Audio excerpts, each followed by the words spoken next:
Hello, and welcome to the second episode of Kitty Corner Media. And before I continue, I want to dedicate this episode and all future possible episodes to Dr. Masha Redman, who not only taught me the respective books, but the powerful tool they could be as parents, as teachers, as readers. So, thank you.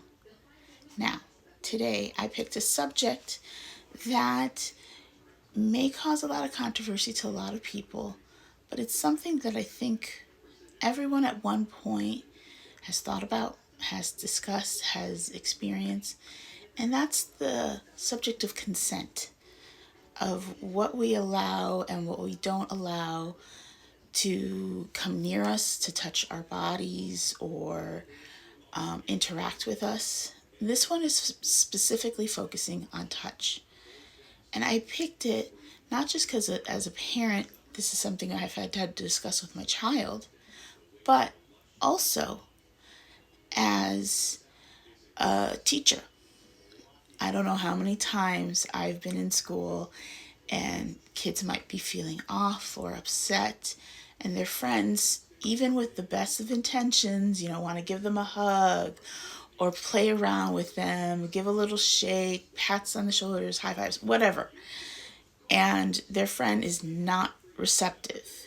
Eventually it becomes arguing, it can become shoving matches, and that's when the teachers have to come in. And often I end up having a discussion with kids that your friend might be upset and may not want to be touched right now. You need to ask. But then I have to also go to that first child and say, I understand you might be feeling upset. You need to express why you don't want to be touched, or that just plain you don't want to be touched, because no one will know how you're feeling unless you express it. So that's kind of why I picked this book. C is for Consent by Eleanor Morrison.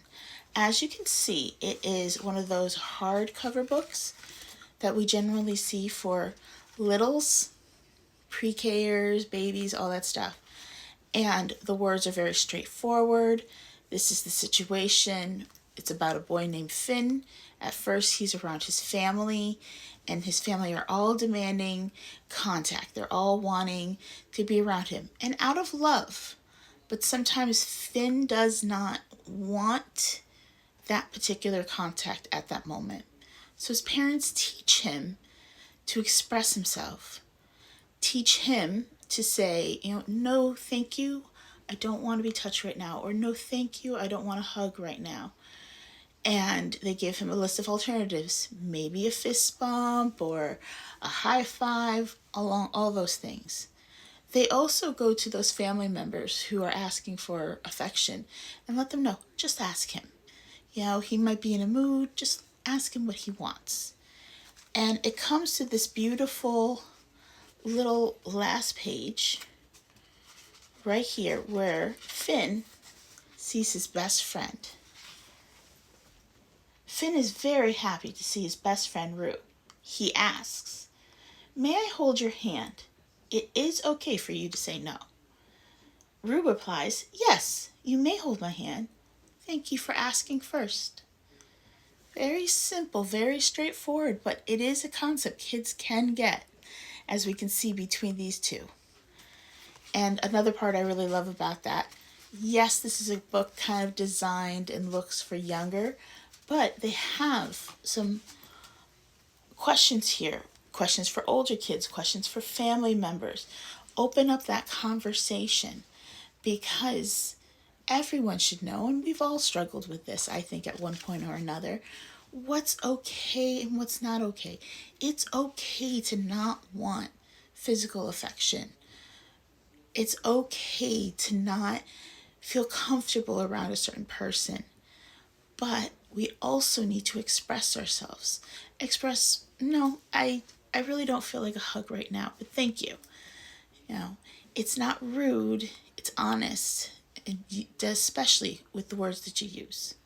So that's C for Consent by Eleanor Morrison. It's a really great tool, and no matter how you feel about it, it's a good way to open up a conversation with your loved ones. Now, have a good day and pass that positivity on.